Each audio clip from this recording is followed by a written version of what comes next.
how much can you steal before you lose the quotes around steal?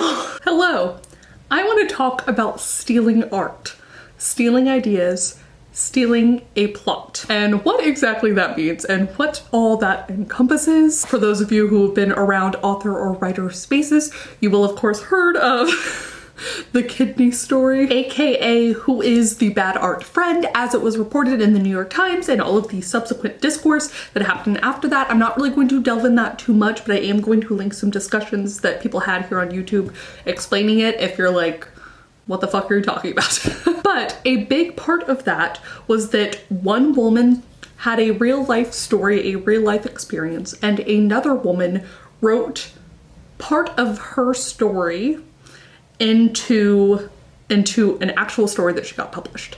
Part of her story, a fictionalized, semi-fictionalized version both of her and of her story, she was inspired by. So I guess part of this conversation is discussing where is the line between stealing and inspiration? This whole topic was continued over for me because Jessica Williamson and I, for our monthly authortube chat and our bi-monthly book club, we read The Plot by Jean-Hoff Korelitz. I hope I pronounced her name correctly. And the short version of the plot of the plot, is that a professor takes this plot of one of his students after the student passes away. This book becomes a mega bestseller, is about to have a movie made off of it, all this stuff. And then this author professor starts getting threatening letters being like, basically, I know what you did. I know what you did last summer. This story is not yours. And I thought it was also really interesting given that we currently have a kind of Pam and Tommy sort of thing going on where Pamela Anderson has, as far as I'm aware, denounced and or said that she did not want this to be made. So she's a real life person where this story, this TV series is based off of a part of her life. Yeah. So there's a range, is what I'm saying, of bad art friend to stealing someone's work to stealing someone's life plot. And I'm curious where the line is and where we're okay with it. So I'm gonna have timestamps down below because I'm also going to include the reading vlog of The Plot. I would really recommend any writer read this. It is not one of my favorite books, but it was definitely entertaining the whole way through. It has like thriller aspects, a little bit of the author becoming a detective himself. But the reason I would recommend it to any author, not just because of all of these questions that it begs you to ask about, you know, what is inspiration and what is stealing, but it really delves in on the writer's psyche. It talks about the muse and the kind of struggling author to freelance editor pipeline, which I thought was really interesting. There's a lot of things that I think writers can relate to as they get a bit of success as well at all the different stages, because you basically have that phenomenon of as soon as you've tasted this level of success, now your benchmark is higher, your goals are higher, and you keep going up these steps of success. But if you don't match up to where you were, like advance, you feel like you failed when really maybe 5 years previous that you would have been so happy with what you managed, you know, that kind of thing. So it talks a lot about that. I found a lot of it so fascinating. So again, there will be timestamps. So if you don't want to be spoiled or you don't like reading vlogs but are interested in this concept, you can skip over it. Let me open up my drink.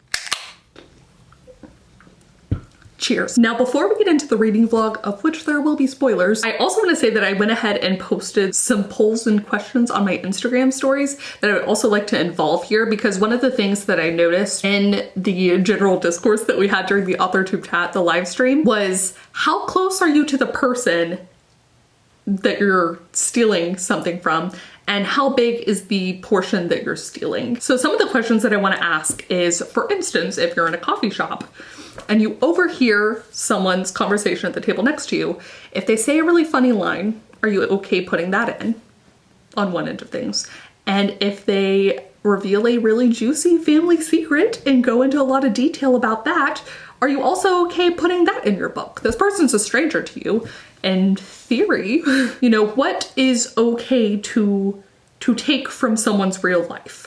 And now let's say that this crazy thing has happened to someone that you don't know. It's kind of like a friend of a friend of a friend, and you're not even totally sure that the version that you hear is 100% true. It's probably like 50% true, and it's been kind of like, you know, beefed up a little bit. But say that you can tell that this crazy story is going to be a bestseller, much like the main character in the plot. You can just tell off of hearing this that this is going to make you famous. You're going to write this book, this plot, because it is so good, and there's going to be movies based off of it. Now, the story you heard, the one that you think is going to be famous, was from a friend of a friend of a friend. Again, you're not even entirely sure it's true.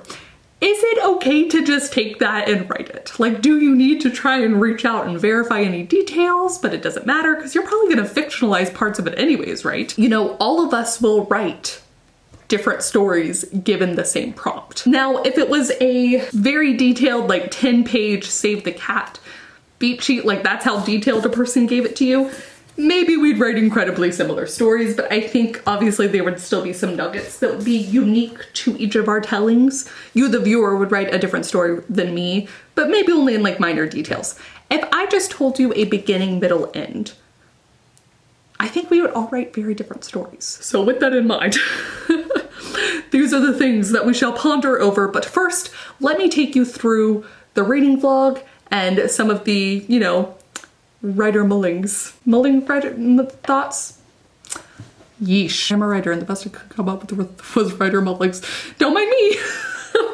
Let the reading vlog begin. So I basically had 2 days before the authortube chat was going to start, but I was also going to be taking my parents to Austin and dropping them off at the airport. So I knew I had plenty of time to get this reading done. So I read the whole thing in 2 days, or I listened to the whole thing in 2 days, but I do want to go ahead and share the Goodreads summary of the plot by Jean-Humph Corlitz. Jacob Finchbonner was once a promising young novelist with a respectably published first book. Today he's teaching in a third-rate MFA program and struggling to maintain what's left of his self-respect. He hasn't written, let alone published, anything decent in years. When Evan Parker, his most arrogant student, announces he doesn't need Jake's help because the plot of his book in progress is a sure thing, Jake is prepared to dismiss the boast as typical amateur narcissism. But then he hears the plot. Jake returns to the downward trajectory of his own career and braces himself for the supernova publication of Evan Parker's first novel, but it never comes. When he discovers that his former student has died, presumably without ever completing his book, Jake does what any self-respecting writer would do with a story like that. A story that absolutely needs to be told. In a few short years, all of Evan Parker's predictions have come true, but Jake is the author enjoying the wave. He is wealthy, famous, praised, and read all over the world, but at the height of his glorious new life, an email arrives. The first salvo in a terrifying anonymous campaign. "You are a thief," it says. As Jake struggles to understand his antagonist and hide the truth from his readers and his publishers, he begins to learn more about his late student. And what he discovers both amazes and terrifies him. Who was Evan Parker and how did he get the idea for his sure thing of a novel? What is the real story behind the plot and who stole it from whom? All right, while this is uploading and my animals are sleeping, I'm going to listen to more of the plot, which so far is fascinating. I was not expecting to get to be able to read the part of the story within the story, so I understood a bit about what the plot is about, what the plot of the plot was. But how the story is being told is really interesting so far. I think the author does an incredible job of very quickly getting to the kind of dejected, pessimistic view that the main character has right now, the professor has, just about the writing and publishing industry as a whole. It's interesting because it shows him to be a pretty good professor and still, you know, guiding his students while his internal monologue is like, really not a fan of this kid who is going to be a star. So we just got to the part where the professor, hears the whole story for the first time and he's like, my God, it's going to be fucking phenomenal. It is going to be the bestseller. It's going to be critically acclaimed. It's going to be all of these things that this kid is saying it's going to be. So I'm very intrigued if we're going to get more of the story within the story. But it pretty clearly sets up all of the motives within the first, 4 or 5 chapters I think I've done of why the professor might eventually decide to take the story for himself. I do love that it opens with the quote about good artists steal. So Anyways, let us continue.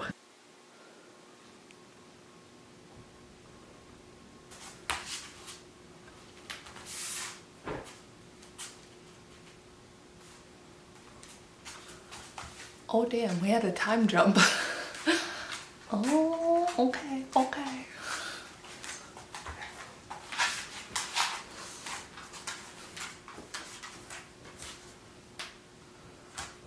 So I appreciate that with the time jump forward, what we're really setting it up to be is that now at his new job that our main character has kind of spiraled through, which, oh gosh, this story, right, is so firmly entrenched in the literary world that I think if you're a writer who's ever wanted to get published and like has seriously considered it, researched it, you will see yourself in some aspect of it. So he's talking about how the professor job kind of vanished for a bit. It's back, but not in the same way. He's making a lot less money. Now he has to move from New York City to Brooklyn to maybe another place. So he takes this job.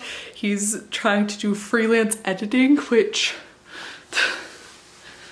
the aspiring writer to freelance editing pipeline, or the actually published writer, and then you realize that writing actually doesn't make all of that much money, to freelance editing pipeline. This is no hate and no shade. I'm literally saying that that's just how it be. So he's talking about all of this, and all of it resonates with, if not my lived experience, what I've heard from others and what I've seen my friends go through and all this stuff, so it's wild. I'm also gonna have to talk about mid-career retrenchment.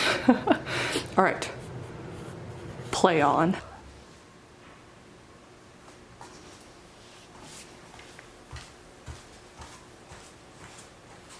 Oh, my beautifuls.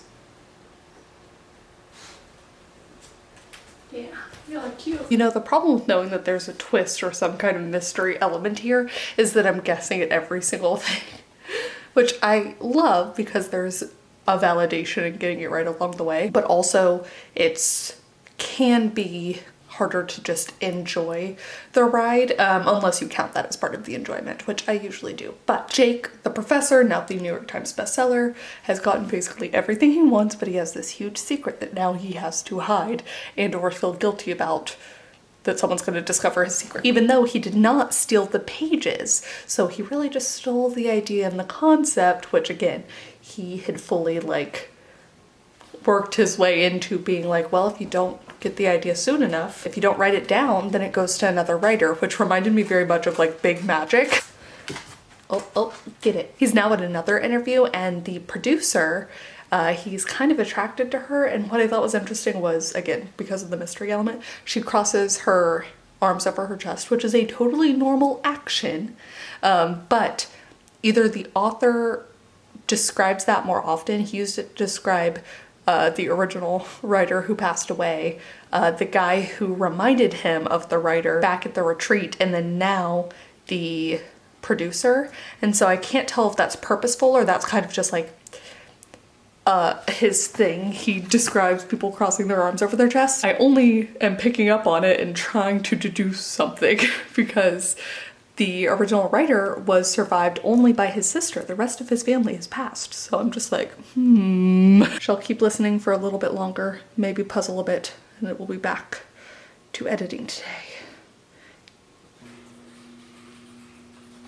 I am so annoyed by this dude's ego and why he just won't tell his wife. So really now I'm at a countdown of when will he tell his wife.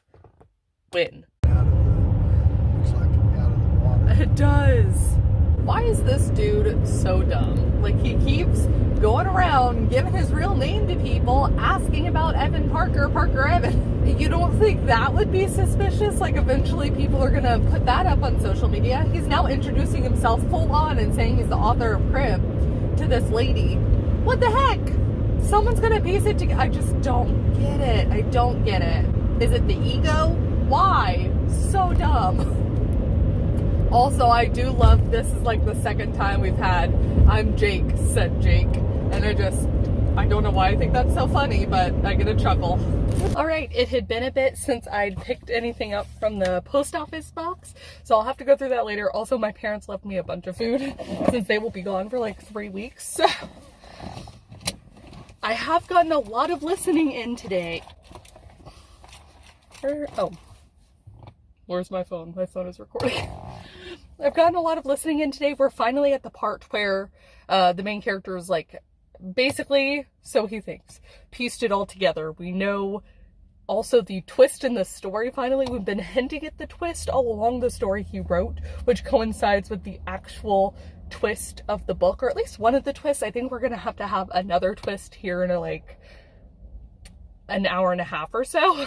I'm glad to know that twist finally anyways, about the mother taking the daughter's spot. Hoo-hoo, love that. But I literally laughed out loud. There was a quote where the guy said it was time to be humble. The narrator's like, it's time to be humble now. And I was like, now? It's only now the time? You know who else heads west? Anna, the wife. Bringing it back. I feel like at this point it's so obvious too. Family recipes, always sketch. Okay, so again, I would say that I'd recommend this book to anyone. I had a fun time reading it, even though I found Jacob Finchbonner to be annoying. Most of the time. I found myself rooting for his wife to kill him. Like, with the exception of the daughter, who genuinely did nothing. And I was really on her side, both in the novelization, the Crib novel, and in the plot. But this is where it brings up the question, morally, would I have taken the story? I'm just kind of curious if I would have taken the story the way Jacob Finchbonner did.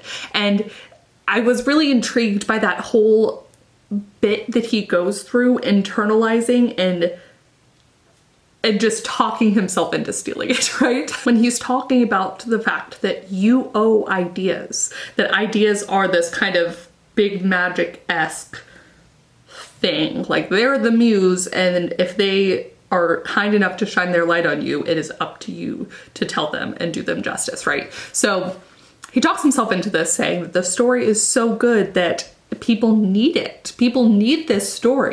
And I just don't know. I don't know. I don't know. If I heard something like this, the person died, the story never came out, I don't really think I'd write it. But if I did write it, I would at least put it in the acknowledgements and be like, hey, shout out to this person.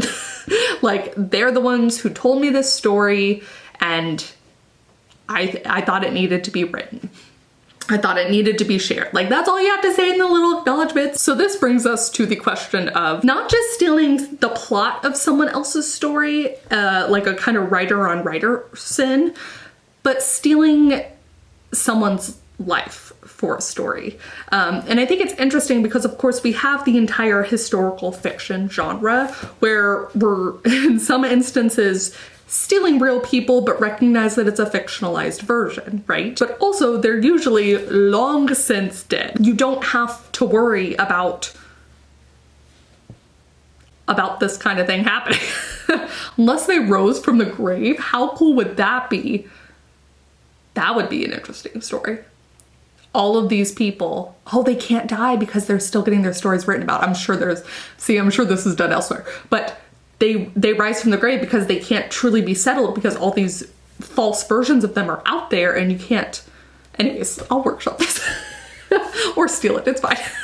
Just, you know, say thanks to me in the acknowledgements for the idea that's definitely already been done. We're going to go back to my scenario that I posted about on Instagram stories because I honestly think anything I hear at a coffee shop is fair game.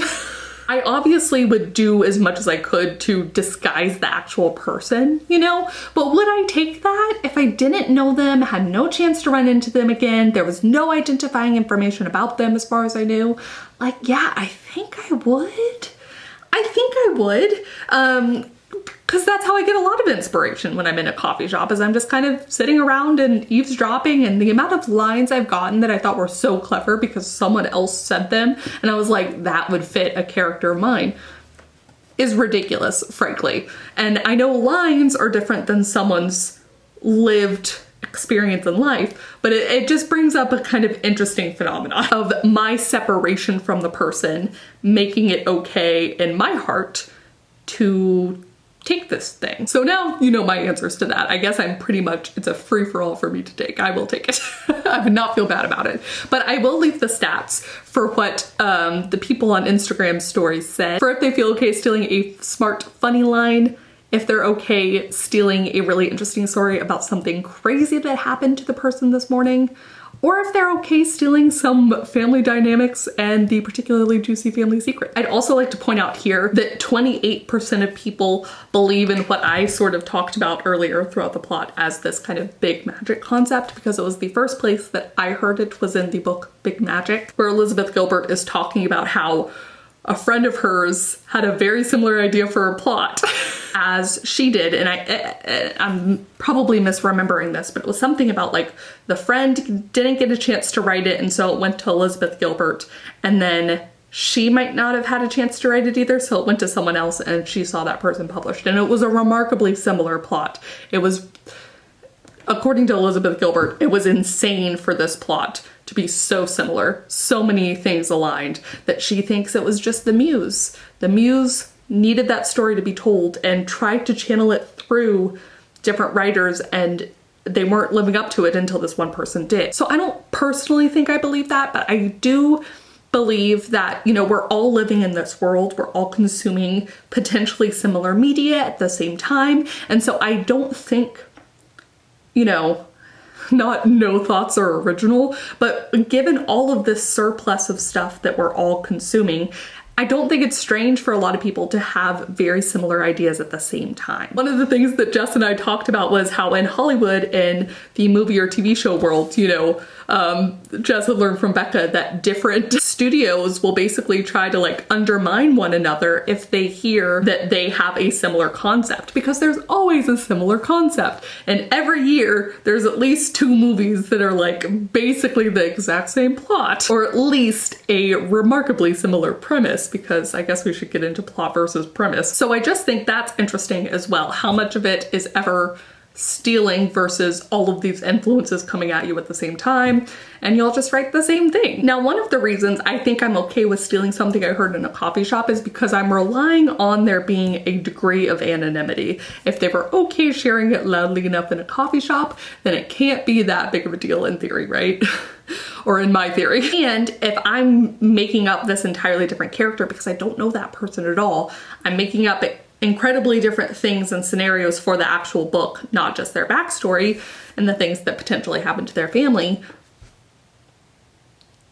then what I've created is not a real person. It's an amalgamation, in my mind, of the thing that I stole and the inspiration behind that and the other bits of inspiration I had for these characters or this family or whatever, right? So that's how it makes sense in my brain. Now, the Pam and Tommy show is based off of Pam and Tommy, The Untold Story of the World's Most Infamous Sex Tape by Amanda Chicago Lewis, as it was published in Rolling Stone. So we've taken a journalistic approach to a pop culture thing that happened that was clearly, you know, Pam and Tommy's lived experience, but also we people who are alive at that time or were old enough to remember it or whatever, collectively pop culture experienced this. And then this journalistic piece is about that. And now we have a fictionalized show based off of this piece. But you also have Pamela Anderson saying that it hurts her to have all of this brought up again. I feel very conflicted about something like that, where the person was already a victim, and now we're almost continuing to victimize them by making this other piece of pop culture. And how does that factor into stealing someone's story versus, you know, stealing their art? So anyways, I guess the point of this video, I should have said at the beginning, is not that I have any kind of answers, but more so I just want to open this up as a discussion, because my mind has been reeling, obviously since the bad art friend, but then since reading the plot, and even since the authortube chat, I have like more and more ideas and thoughts, and my opinions are like this. So anyways, I do want to stay in on the story, someone else's story, something else happening to this person that's not you, because I initially was theorizing that it was the degree of separation for me, less so what I was stealing. So I want to change that degree. So I at first pretended it was a friend of a friend of a friend. Now if I just pretend it's my friend, would I be willing to write this story if I thought there was this really interesting thing that happened to them? But my opinion is that not just make it the main story, but even put it in a section of the story, I would ask their permission. And if they said no, then that's it. And I will have to find a different way to tell my fictionalized character's version of their story. It's a different story. You know, they have a different backstory. It's fine. This thing does not happen in the book because that's, you know, the respect I have to my friend. But then I asked, what if it was a friend who was a writer? Because I think some part of the bad art friend discourse, some part of it, there were so many parts, was that they were both writers. And even though this girl wrote the story first and published it, and it was her story, what if she was gonna write about it? So if I had a friend who was a writer, I think I would still ask them permission, but I would definitely ask them if they were gonna write about what they experienced first. That's their story, and also maybe they're more willing to write about it and tell it since they're a writer. So it feels like I would have to tiptoe around the issue even more if that friend was also a writer and I wanted to borrow their story. Results that I am sharing, and I will pause, and those are the results.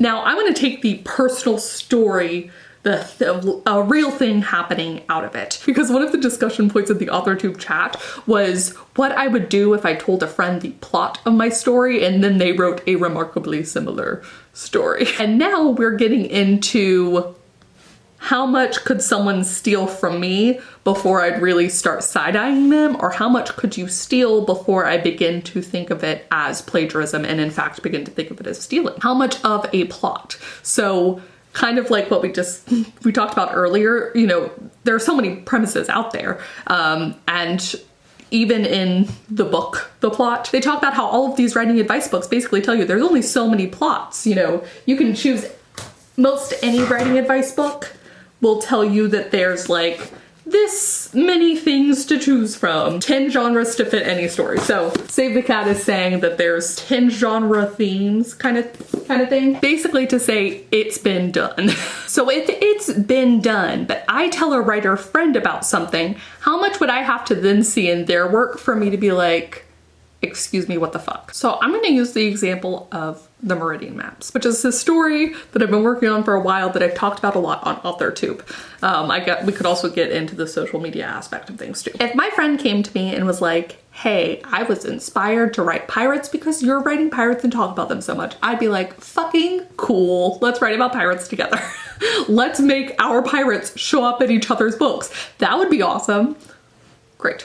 If they were like, hey, I'm writing about pirates and mine includes countries on the precipice of war and also these maps that the pirates have to find a sort of nirvana, I'd be like, interesting, remarkably similar, but also, you know, kind of part of pirate lore. Like, this is not, again, it been done. I'd be kind of weird that my friend was writing very similar things and I'd be like, okay, we probably should not beta read for each other in case we got like some cross-contamination.